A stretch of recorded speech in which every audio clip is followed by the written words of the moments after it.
मुरली शादी का कार्ड देख खुद से बोला, साला ये लड़की हमसे प्रेम करती थी तो बोली काहे नहीं, लेकिन हमको इसे कभी मिले भी नहीं। बिरजू उसके हाथ से शादी का कार्ड देखते हुए बोला, वाह भैया, अपनी ही माशुका की शादी में नाचने जाओगे। मुरली उसके हाथों से कार्ड छीनते हुए बोला, साला मुंह बंद करो तुम लोग अपना, एको शब्द और निकाले ना तो तुम लोगों का मुंह तोड़ देंगे। तभी चिंटू सबके लिए चाय ले आया। उसने मुरली की ओर चाय का गिलास बढ़ाते हुए कहा, अरे मुरली भैया, काहे भड़क रहे, ई लो गरम गरम चाय पियो, गुस्सा तनिक शांत हो जाएगा। तभी वेद कलेक्टर ऑफिस से बाहर आया और जीप में बैठते हुए बोला, जल्दी चलो, पापा ने घर पर बुलाया है। सब लोग चाय नाश्ता छोड़कर वेद के साथ जीप में आकर बैठ गए।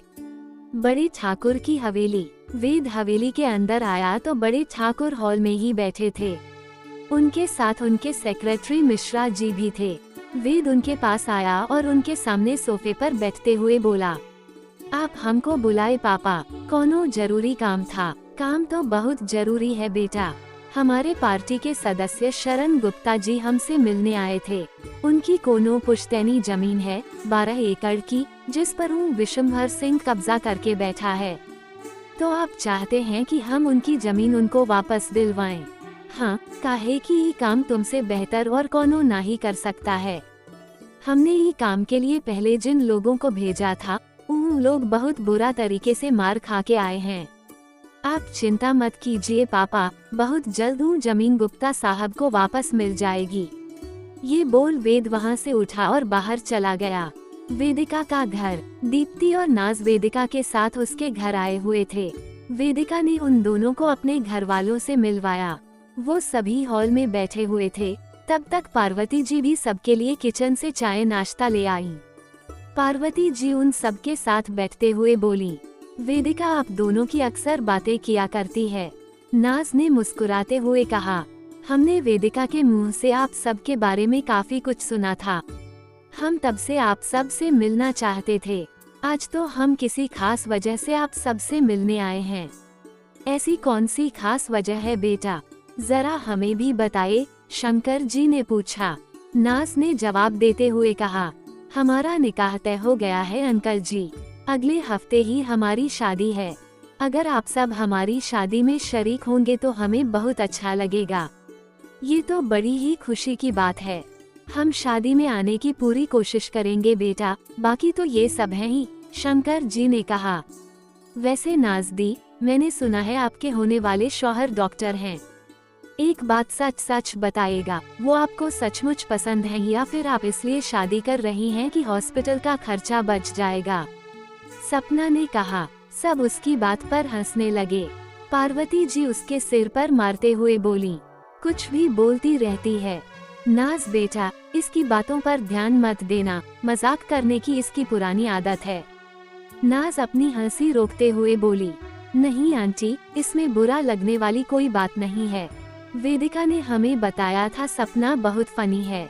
सपना पार्वती जी से बोली, देखा माँ, सब मेरी तारीफ करते हैं, बस एक आप ही को मेरी बातें बकवास लगती हैं।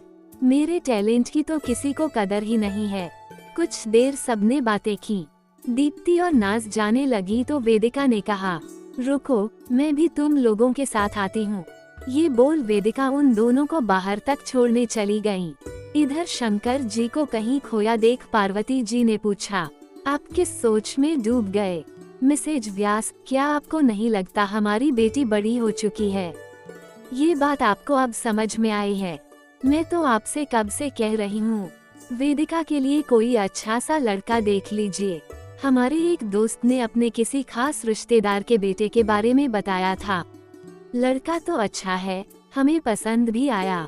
शंकर जी के इतना कहते ही पार्वती जी ने कहा, अगर लड़का अच्छा है तो आप इतना सोच क्यों रहे हैं?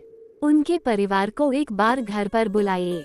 वो दोनों बातें कर ही रहे थे कि वेदिका उनके बीच में बैठते हुए बोली, आप दोनों को क्या लगता है, आप लड़का देखोगे और दी शादी के लिए मान जाएगी?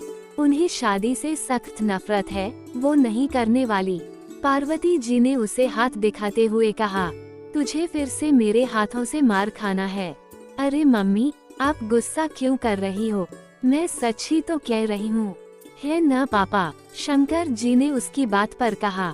यही तो प्रॉब्लम है बेटा, लेकिन वेदिका को मनाना तो पड़ेगा और इसमें आपको भी हमारी मदद करनी होगी। ठीक है, आप लोग कहते हैं तो मैं कोशिश करूंगी, सपना ने कहा ही था कि। पीछे से आती हुई वेदिका ने कहा, किस बात की कोशिश करनी है? जरा हम भी तो जाने। कुछ नहीं दी, मैं तो बस ये सोचने की कोशिश कर रही थी कि आपको इस घर से कैसे भगाऊं। सपना ने मजाक में कहा। वेदिका उसकी बात पर बिगड़ते हुए बोली, एक कोशिश तो मुझे भी करनी है।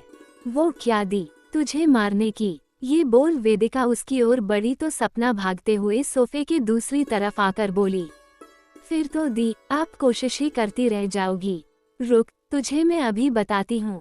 ये बोल वेदिका उसके पीछे भागी। फिर शुरू हो गई इन लोगों की पकड़म पकड़ाई। अरे जरा संभल के, कहीं चोट न लग जाए। पार्वती जी ये कहकर शंकर जी से बोली, आप भी हद करते हैं, उन्हें समझाने की बजाय यहाँ हंस रहे हैं। शंकर जी मुस्कुराते हुए सामने रखी मैगजीन उठाकर देखते हुए बोले, बच्ची हैं दोनों, वो दोनों नहीं लड़ेंगी तो क्या आप और हम लड़ेंगे? आप तीनों बाप बेटियों को समझाना बेकार है। ये कहकर पार्वती जी वहाँ से चली गईं। रात का वक्त, वेद का फार्म हाउस। सभी लोग गार्डन में बैठे मस्ती मजाक कर रहे थे। कुछ ताश खेल रहे थे और कुछ आदमी बाहर पहरा दे रहे थे। इन सब में मुरली भैया कहीं गायब ही थे। वेद फोन पर किसी से बात कर रहा था। फोन कटते ही वो झूले पर आकर बैठ गया। उसने इधर उधर देखा तो सब लोग अपने आप में मग्न थे। वहीं मुरली एक कोने में बैठा न जाने किन ख्यालों में खोया हुआ था। वेद बिरजू की ओर देखकर बोला, ई मुरली को क्या हो गया? आजकल वो देवदास बना काहे घूम रहा है? बिरजू उठकर वेद के पास आया और धीरे से बोला, का है भैया जी, हमारे मुरली भैया को कुछ दिन पहले ही पता चला कि उनसे कोई लड़की प्रेम करती थी। अब उनकी शादी हो रही है और वो चाहती है कि मुरली भैया उसकी शादी में पधारें। इस सब में बेचारे हमारे मुरली भैया देवदास बन गए। उधर मुरली ने जब उन लोगों की बातें सुनी तो वेद के पास आकर बोला, भैया जी, ई लोगन की बात पर आप ध्यान नहीं दीजिए, कुछ भी बोलते हैं। अरे जब हम वो लड़की को जानते ही नहीं, कभी देखा भी नहीं, तो प्रेम वाली बात कहाँ से आ गई? हमको तो लगता है वो बुढ़ा हमारे साथ कोई मजाक करके गया है। 2 दिन बाद पापा के किसी दोस्त के बेटे की शादी है। वो जरूरी काम से दिल्ली जा रहे हैं, इसलिए हमको वहाँ जाना पड़ेगा।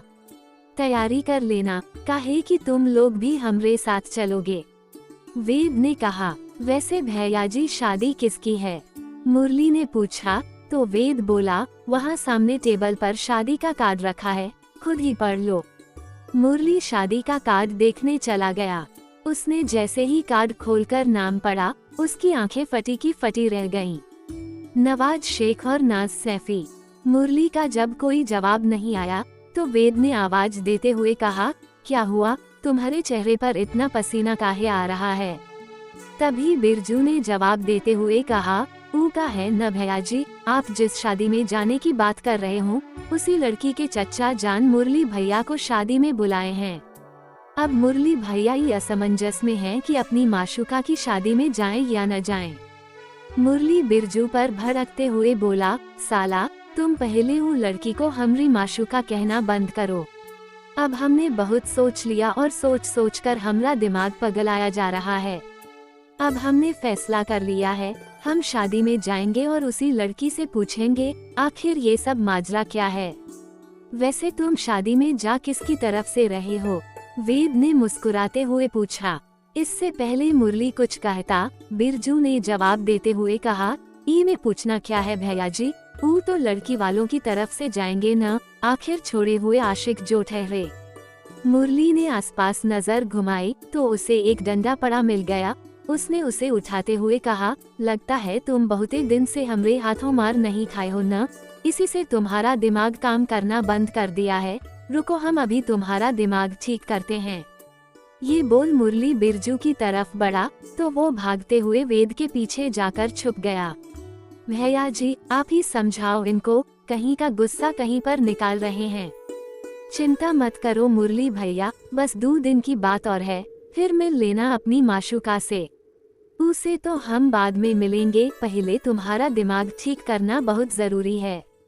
मुरली डंडा उठाते हुए बोला, तुम लोगों को जो करना है करो, हम चले सोने। ये बोल वेद सोने चला गया और मुरली बिरजू की पिटाई करने। अगला दिन मंदिर। आज सोमवार था। मानवी भोलेनाथ के दर्शन के लिए आई हुई थी। मानवी गाड़ी से बाहर आए और ड्राइवर को वहीं रुकने का बोलकर अंदर चली गई। मानवी पेट से थी, इसलिए उसे मंदिर की सीढ़ियां चढ़ने में दिक्कत हो रही थी। उसके कदम लड़खड़ाए तो 2 हाथों ने आकर उसे संभाल लिया। मानवी ने देखा तो एक सुंदर सी लड़की पीले रंग का सूट सलवार पहने उसे संभाले खड़ी थी। वो लड़की और कोई नहीं, वेदिका ही थी। वेदिका ने उसकी सीढ़ियां चढ़ने में मदद करते हुए कहा, आपको इस हालत में अपना ख्याल रखना चाहिए। ऐसे अकेले मंदिर आने की बजाय आपको किसी के साथ आना चाहिए था। वेदिका मानवी को लेकर मंदिर के प्रांगण में आ चुकी थी। मानवी ने मुस्कुराते हुए वेदिका की ओर देखकर कहा, आपका बहुत बहुत शुक्रिया। वैसे आपका नाम क्या है? मेरा नाम वेदिका है, और आपका? जी, मानवी। मानवी जी, इस वक्त आपको अपना ज्यादा ख्याल रखने की जरूरत है। क्या आपके साथ घर का कोई सदस्य नहीं आया? वेदिका के पूछने पर मानवी ने कहा, घर में इस वक्त कोई नहीं था। हमारा ख्याल रखने के लिए एक लड़की है, तारा। हम उनके साथ आए हैं। हमने उसे बाहर फूल लेने के लिए भेजा है, पता नहीं कहाँ रह गई। कोई बात नहीं, जब तक वो नहीं आ जाती तब तक मैं आपके साथ हूँ। चलिए हम अंदर चलते हैं। ये कहकर वेदिका उन्हें मंदिर के अंदर ले आई। सामने शिव जी की विशाल मूर्ति थी। वेदिका ने पंडित जी को पूजा की थाल दी। वेदिका और मानवी दोनों मूर्ति के सामने हाथ जोड़कर खड़े थे कि तभी मानवी को अचानक से दर्द शुरू हुआ। वेदिका ने जब देखा तो वो मानवी को लेकर नीचे बैठ गई। मानवी, आप ठीक तो है ना? तब तक तारा भी मानवी के पास पहुंच गई। मालकिन, आप ठीक तो है ना? वेदिका ने तारा से कहा, अभी इन सब सवालों का वक्त नहीं है। तारा, तुम जाकर ड्राइवर को बोलो गाड़ी निकालें। तारा उसकी बात सुन ड्राइवर को कहने चली गई। वहाँ काफी भीड़ भी इकट्ठा हो चुकी थी। वेदिका ने कुछ लोगों से मदद मांगते हुए कहा, आप लोग प्लीज इन्हें गाड़ी तक पहुँचाने में हमारी मदद करें। हाँ हाँ, क्यों नहीं, आओ भाइयों। ये कहकर कुछ लोगों ने मानवी को संभालते हुए उठाया और उसे गाड़ी तक ले आए।